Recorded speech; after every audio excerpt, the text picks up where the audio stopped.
Assalamualaikum warahmatullahi wabarakatuh. Waalaikumsalam.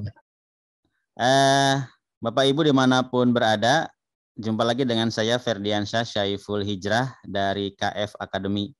Saat ini saya didampingi atau ditemani oleh seseorang yang sangat luar biasa, yaitu Bapak Lukmanul Hakim. Assalamualaikum.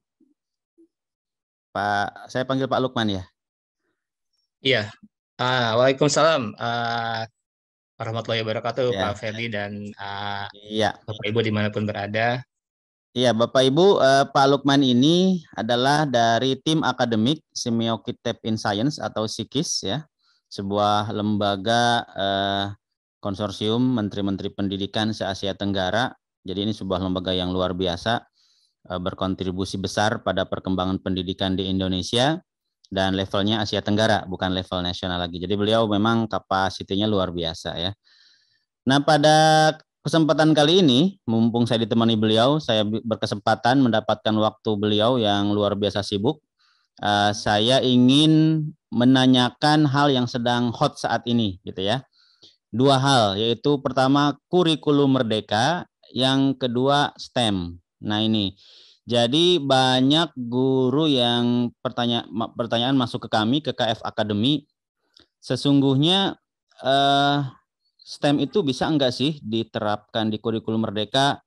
Kalau bisa seperti apa dan apa hubungannya gitu ya. Nanti kita coba tanyakan. Nah, ini Pak Lukman mungkin kita dari yang paling dasar dulu Pak. Nah, ini STEM dengan kurikulum merdeka ini hubungannya seperti apa Pak ya? Mohon dijelaskan Pak. Oke, baik. Terima kasih Pak Ferdi. Oke, Iya. mungkin sebelum ke sana saya coba Iya. jelaskan sedikit Iya Pak. apa itu STEM mungkin ya. Jadi Nah, betul Pak STEM. ya. Jadi STEM itu sendiri sebetulnya kalau Bapak Ibu googling, searching di Google itu akan banyak variannya ya. Namun berdasarkan apa yang kami kembangkan, berdasarkan literatur yang kami baca, STEM itu merupakan sebuah pendekatan yang mana dalam sebuah pendekatan tersebut adanya integrasi antara mapel maupun konsep-konsep dari science, teknologi, engineering, dan mathematics. Nah, tujuannya untuk apa? Nanti untuk memecahkan masalah kontekstual. Nah, perkembangannya sebetulnya tidak hanya sains, teknologi, engineering, dan matematik saja konsep-konsep tersebut, namun kami juga mengembangkan bahwa ada ataupun mapel-mapel lain bisa berkontribusi dalam pendekatan pembelajaran dengan pendekatan STEM ini sendiri. Semisal Bapak Ibu juga bisa berkolaborasi dengan guru bahasa Indonesia atau mapel bahasa Inggris, kemudian dengan mapel lainnya yang bisa berkontribusi dalam menyelesaikan masalah kontekstual itu sendiri. Nah, kata-kata kunci dari STEM ini sendiri ada kata kontekstual, kemudian juga berbasis project, berbasis integrasi atau lintas dimensi. Ini adalah kata kunci yang ada juga di kurikulum merdeka, di mana pada paradigma pembelajaran baru ini memungkinkan peserta didik untuk belajar tidak hanya sekadar pengetahuan saja, tetapi juga belajar terkait dengan isu-isu yang dekat dengan kehidupan sehari-hari, yaitu isu-isu yang kontekstual. Nah, isu-isu kontekstual ini bisa menjadi permasalahan yang dipecahkan oleh siswa melalui pembelajaran berbasis proyek dengan menggunakan pendekatan STEM. Nah, kurang lebih seperti itu. Nah, ujung-ujungnya kita harapkan dengan pembelajaran STEM ini sendiri bisa membantu tercapainya profil pelajar Pancasila.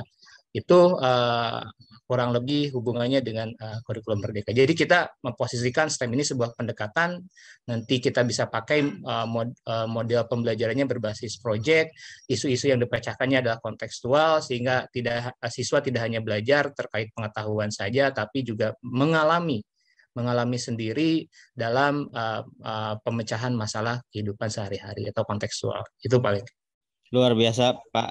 Jadi saya mencatat beberapa hal. Yang pertama bahwa paradigma di STEM ini ternyata mempunyai paradigma yang sama dengan kurikulum Merdeka itu sendiri ya, Betul, kontekstual betul. dan seterusnya begitu ya. Dan lebih menarik lagi ternyata ini lintas mapel. Jadi bukan hanya guru sains gitu ya, atau guru IPAS atau Betul. guru IPA dan seterusnya, tapi lintas mapel. Kemudian ternyata juga ini merupakan sebuah pendekatan yang dalam implementasinya tadi bisa menggunakan pembelajaran berbasis proyek tadi Pak ya. Betul, Nah, modelnya kita bisa pakai proses ya. pembelajaran berbasis project. Nah, bisa dijelaskan lebih jauh lagi Pak, bagaimana pembelajaran berbasis proyek ini dalam pendekatan STEM ini Pak? Oke, baik. Ini mungkin kita akan masuk di karakteristik STEM, bahwa di Ya. karakteristik pembelajaran STEM itu sendiri kan tadi ada integrasi antar mapel. Nah, integrasi antar mata pelajaran ini kita bisa gunakan yang namanya engineering design process dalam melaksanakan atau membuat sebuah solusi dari permasalahan yang ada. Nah, engineering design process ini merupakan sebuah tahapan yang iteratif dalam mencari solusi dari suatu permasalahan. Nah, lalu bagaimana kita melaksanakan pembelajaran STEM ini sendiri dalam sebuah implementasi pembelajaran? Kita bisa pakai yang namanya model pembelajaran berbasis proyek, di mana tahapan-tahapan pelaksanaannya itu sendiri akan memudahkan pendidik maupun siswa dalam menemukan sebuah masalah, dalam membuat sebuah solusi atau sebuah proyek untuk memecahkan masalah yang ada.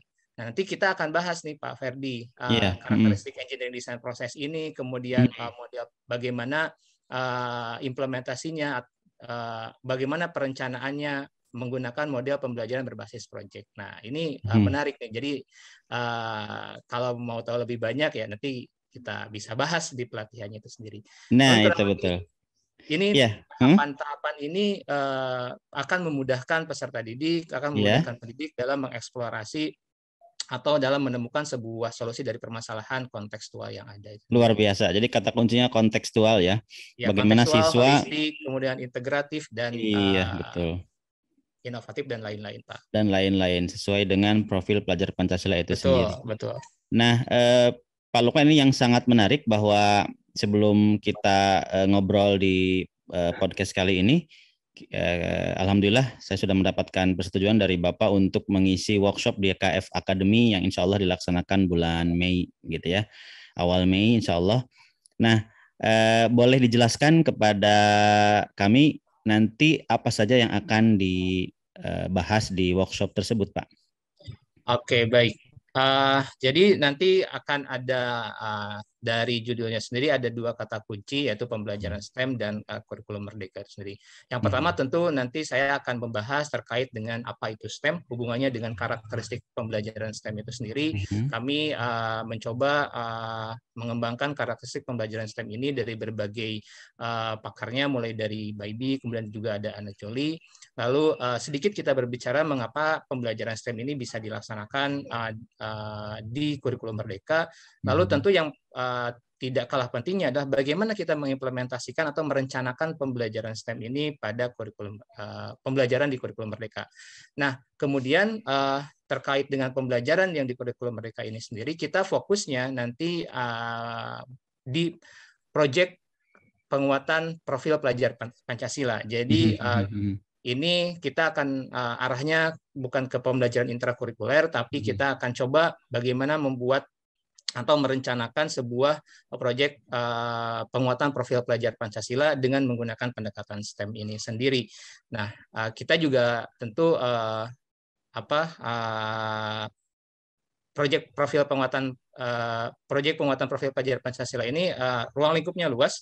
Nanti kita juga akan tidak akan terlalu luas kita batasi karena berhubungan dengan waktu. Namun esensinya adalah kalau Bapak Ibu bisa merencanakan satu topik dengan menggunakan pembelajaran STEM ini, itu insya Allah akan mudah untuk melaksanakan atau merencanakan proyek penguatan profil pelajar Pancasila di tema lainnya.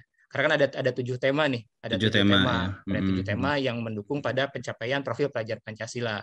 Lalu ada nanti range-nya dari SD, SMP, SMA, ada kita juga. Namun sebetulnya semua jenjang Pak ya. Namun intinya sebetulnya secara pedagogi kan sama ya, tahapan pelaksanaannya seperti apa. Nanti kita akan coba lihat di sana. Nah, berarti Pak Kurang luar lebih biasa seperti ya. itu Pak Ferdi, apa yang Iya, akan luar saya. biasa banget dari mulai apa itu STEM terus bertahap sampai ke bagaimana implementasinya di kurikulum Merdeka. Nah, ini karena memang kita namanya workshop, Pak, mungkin bisa dijelaskan nanti produk yang akan dihasilkan oleh peserta itu seperti apa, Pak, di akhir workshop itu, Pak? Oke, baik. Di akhir workshop, harapannya ekspektasinya adalah peserta bisa membuat modul proyek penguatan profil pelajar Pancasila, namun saya batasi sampai tahap pelaksanaan rencana pada disebutnya itu ada alur kegiatan proyek ya. Kita tidak akan sampai asesmen karena sampai alur juga kita itu cukup banyak. Nah, harapannya kita bisa, Bapak Ibu bisa membuat alur kegiatan proyek penguatan profil pelajar Pancasila. Nanti kita juga dari alur itu kita ambil satu atau dua aktivitas yang kita bisa detailkan kembali pelaksananya. Misalkan di engineering design proses itu sendiri kan ada berbagai rangkaiannya.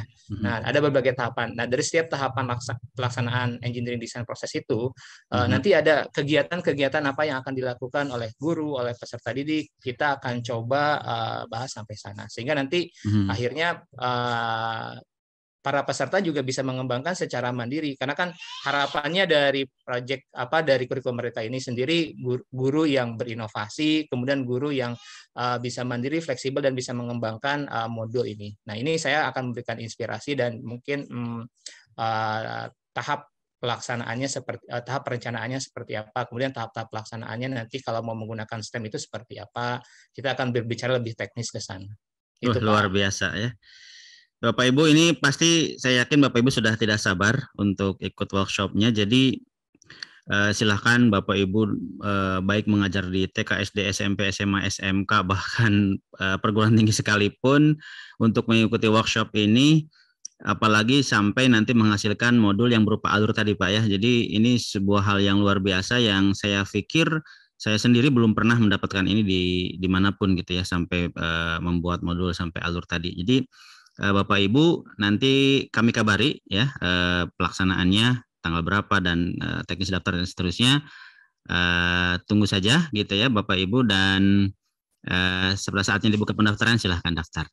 Baik Pak Lukman, mungkin itu saja yang bisa kita bincangkan pada kesempatan kali ini. Terima kasih banyak atas waktunya Pak. Selamat berkegiatan kembali Pak. Saya cukupkan sekian Pak ya. Kita cukupkan dengan terima kasih atas waktu yang telah Bapak luangkan. Dan Bapak Ibu sampai jumpa kembali pada sesi berikutnya. Assalamualaikum warahmatullahi wabarakatuh. Waalaikumsalam warahmatullahi wabarakatuh.